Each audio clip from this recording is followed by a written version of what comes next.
Good morning and welcome to the farm. I want to talk today about the Cub Cadet ZT1. So easy to operate, even your dog could do it. Maybe not. I searched far and wide for a ZT that would fit me for my height, and this is the one that I found. When they deliver the machine, you might be wondering, where are the keys? Fortunately, I had a friend of mine tell me to check underneath the seat, which is where they actually were. That was a big help, because otherwise I might have been looking for a while. Also, in addition to that, when they dropped it off, the machine's not set up to be engaged. It's not set up so you turn it on and drive forward. You have to engage it. There's actually two J hooks in the back here. This thing right here should not be in the hook of the J, but should be actually back here, and then it's engaged. Okay, now let's get this thing started. First step, pull the choke up. Don't have to pull it all the way, but most of the way is always good. That's right here. Next, I always like to move this forward just a little bit, then move it over once to get it into the start position, and then twice to get it started. Maybe drop the choke down a little bit, as I already had this started once.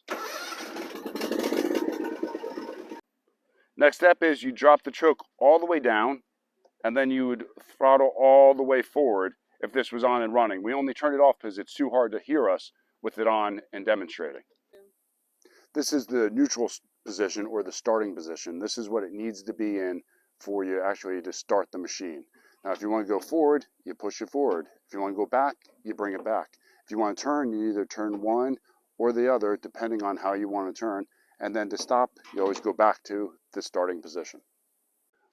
Like I said, if you're a tall person, this is a great one to go with. I'm 6 feet 9 inches tall, and this one fits me perfectly. It's a big pro for me. Some of the other pros that I like are, it's easy to get started. It's easy to operate. It's a smooth ride, actually. There's not a lot of bumps when you're going on it. Overall, I really do like this a lot. Some of the cons that I would say would be that there was no easy start manual or easy start directions right there on the seat. You know, if it said keys are underneath the seat, engage the J hooks in the back or disengage them, that way you're in gear, that'd be great and a wonderful way to get started. Overall, though, I'd still give this probably a 9 out of 10. I haven't really found anything that I've disliked about it. I've used it probably about 3 or 4 times to cut the 5 acres now. And like I said, it does take a little bit of time because it's not designed for 5 acres, but it can still handle the 5 acres. Now let's talk about the blade adjustment. Super easy to do. All you need to do is press on this right here, and that engages it. And then the knob is right over here, super easy to operate. You can just turn it to the amount that you want, or the level that you want it set at. I go a little bit higher just because I'd like the grass to be able to live a little bit more and be a little bit higher. It creates a stronger plant. When you cut it real short, if it gets too hot out, then that could be an issue. The grass could burn out.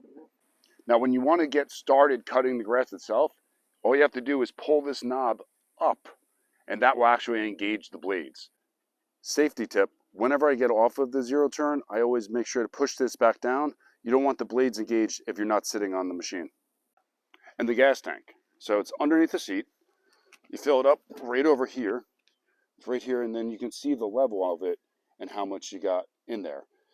It actually lasts quite a bit. I'm able to get the whole 5 acres cut with 1 tank of gas. Even then, I still have a little bit left for the next cutting.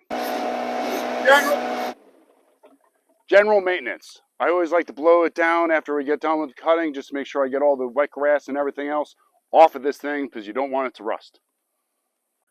Now, this is a zero turn, so it can make a really sharp turn, but when you're driving on the grass, if you do a quick turn, then you're actually then tear up the grass. So you can do a zero turn if you're on pavement and not affect the grass, but if you're on the grass, you want to make more of a gentle turn or wide turns, although it is set up for a zero turn.